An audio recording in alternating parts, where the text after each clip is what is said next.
Barnes, he wants to save a little bit of money, and so. But it was good because none of us had any idea what we were doing, so we could ask each other, and then maybe figure it out in between. But talk politics in the middle. Yeah, that's really what we did a lot of the time. But I want to say, thank you to Sam and Big Sam and Susan Ann Marie and David. Where's David Bell? David Bell and his dad's in trial, and they're hosts as well. And Keith and I can name all the hosts here. Mr. Ron Charles, thank you. And I want to say especially to our senator here, Senator Harold Jones, to my friend and supporter. I love coming to Augusta. It's not my first time, but it is my first stop on this campaign. As you all know, of course, my name is Charlie Bailey, and it's my distinct pleasure and honor to be the Democratic nominee for Attorney General. I grew up in the exact opposite part of the state, Harris County, Georgia, right above Columbus. I grew up on a cattle farm there. I'm an 8th generation Georgian, a 7th generation Harris Countian. I went to University of Georgia for undergrad, majored in religion and political science. Went to University of Georgia for law school. Governor Barnes hired me out of law school in his firm, did civil litigation there for about 4 years. Then decided I want to go into prosecution. And I went to the Fulton County District Attorney's Office, spent the better part of the last 4 years there, most recently as a gang prosecutor. And y'all, I'm running for Attorney General because the vast majority of Georgians every day, they get up, they go to work. If they're lucky, one job. But many of them, far too many of them, 2 and 3 jobs, and they do that to provide for their families just a little bit better life. Just a little bit more opportunity than they had, and they can't quite do it.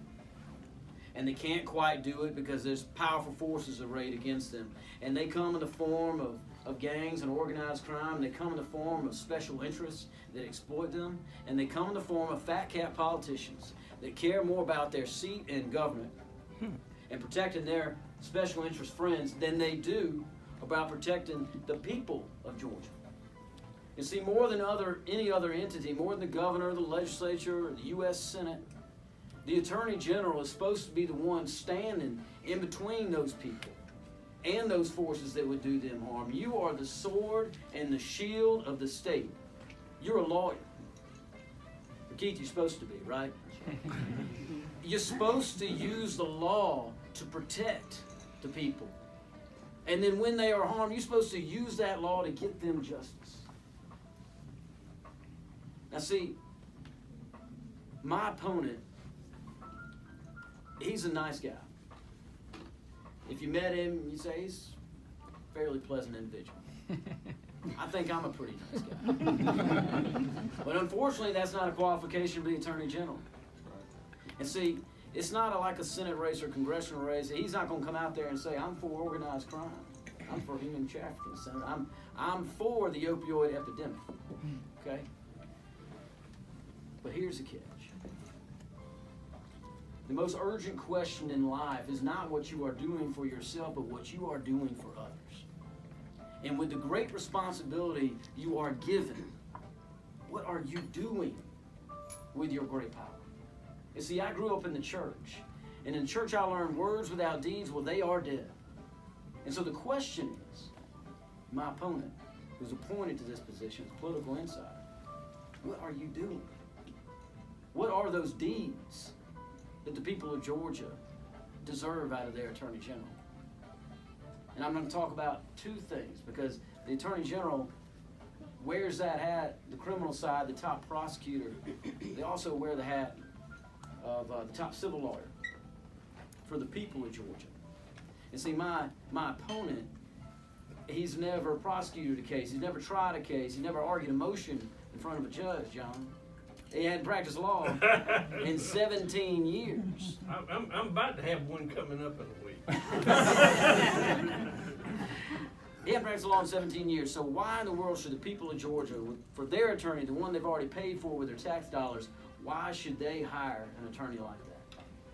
And this is how I could say, listen, vote for me, support me, give me your money, get other people to give me your money because I've got a better resume than I do. But this has real life consequences for the day-to-day lives of the people of Georgia. And I'm going to talk to you about two ways in which it does. First, on the criminal side, on the prosecutor side. Right now, there's not one assistant attorney general working on organized crime and gangs. Not one assistant attorney general working on human trafficking. Now, I don't know how in the world you can call yourself the top prosecutor in this state, the chief law enforcement officer in this state, and you are nowhere on this issue. You see, I've sat in the living room of the victims of gang violence, but I've also sat in the living room of the families of the defendants and prosecutors. And those living rooms are just as torn apart. They are just as broken. Because it's not only the victims on the street, the executions that are carried out. It's not only the victims of the carjackings and the burglaries. It's those that suffer from the addiction of the poison that is moved through our communities by these organized crime syndicates. It's the families that are torn apart by these gangs and organized crime syndicates, moving human beings as chattel for profit. But the victims are also, you see, it's not the head of these organized crime syndicates or gangs that are out there doing those things. No, they're getting the young folks to do it. In all my time as a gang prosecutor, I can count on two hands when I had a defendant that was older than 23 years old. And when they do that, when they go into our communities and they go into our schools and they go into our homes and they pull those young folks out and they pull them into the gang, we lose them too. We lose them to coffin, or we lose them to prison. And so, when I'm elected as Attorney General, we're going to have an organized crime and gang division. I'm going to build it in the Attorney General's office. It'll be the envy of the entire country. And we're going to identify the most violent organized crime syndicates operating in our state. And we're going to cut the head off the snake. And when we go after them at the top, and we frustrate their ability to move their money around, that's going to frustrate their ability to move their poison through our communities. It's going to frustrate their ability to move human beings as chattel. It's going to frustrate their ability to go into our neighborhoods and go into our schools and take those young people out. And when we do that, and we save 1,000 lives or 500 lives or 150 lives, well, think of the many hundreds and thousands of mothers and fathers and sons and daughters and nieces and nephews that'll have those people. Those are the deeds. That is what the people of Georgia deserve out of their Attorney General. It's not academic. The second thing I want to talk about is in that role as people's lawyer, and many of these attorneys general and my opponent get confused. Where the South will be polite and will say they're confused. Get confused about who they are there for. And they think they're there to make sure none of these special interests get held to account. That is not their job. That job does not belong to any political party. That seat does not belong to the highest donor of a special interest. That seat belongs to the people. And there's a number of things that we'll be involved in, whether it's predatory lending or payday lending, predatory debt collectors, the cable companies that are colluding, or pharmaceutical companies that are price fixing. They're going to have hell to pay from this Attorney General when I'm elected. Well, one of the things I want to talk about is the opioid epidemic. My opponent will be here tomorrow, and he's going to have a meeting about the opioid epidemic.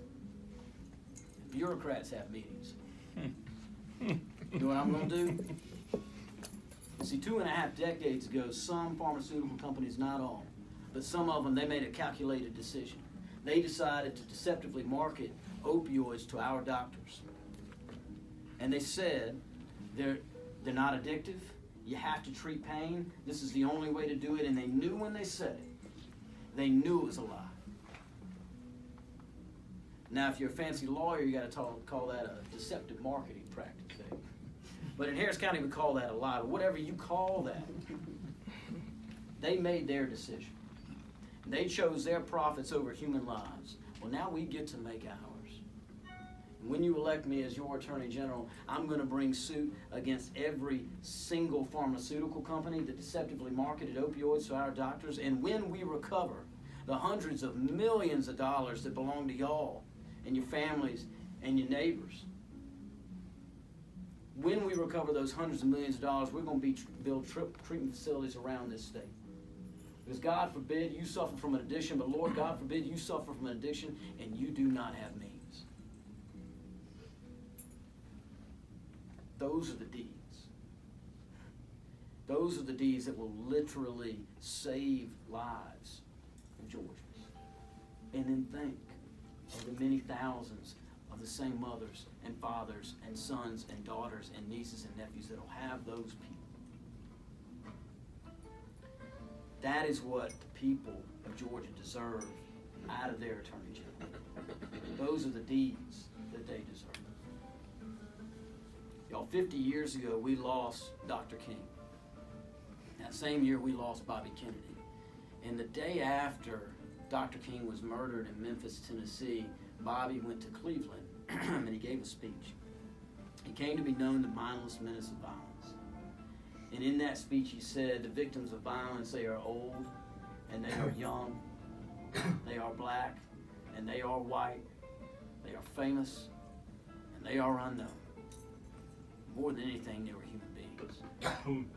They're human beings that other human beings loved and they needed, yet we seemingly tolerate a rising level of violence, one that ignores our common humanity and claims a civilization alike. We learn at the last to look at our brother as alien.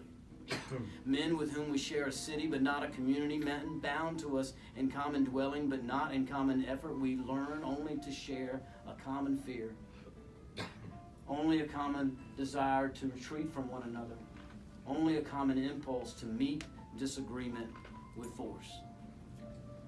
Now, it is a travesty. I can stand here in Augusta 50 years later, I can say those words and they ring just as true. But they don't have to. Dr. King taught us that violence, yes, it comes in the form of criminal, physical violence. It also comes in the form of addiction and of poverty. And more than anyone, your Attorney General is supposed to be standing in between y'all and that violence and beating that back. These challenges, yes, they are great, but they are not insurmountable. If we stand together, we will overcome these. Country music singer Willie Watson wrote a song, came to be known. He said in it, we are all in this thing together, and it came to be titled that. We are all in this thing together, and we are. You may not know the name Willie Watson, but you may know Old Croak Medicine Show. That was his band. And we are. We will not overcome these things. We will not make life a little bit better. We will not work in the right direction to solve these problems if we are not together. And there are those that build walls and they spend money to keep them built. Those walls, they would seek to divide us on sex, on sexual orientation, on ethnicity, on urban and rural, on wealthy and poor, middle class. And I would urge you, tear down those walls. Tear down those walls. Stand on that rubble. Stand together. Demand that your politicians do the same thing. Demand it of me. I promise you, you stand with me in this election and you will never have to apologize, and you will always know my friend Charlie Bailey, he stands up for us. Thank y'all very much.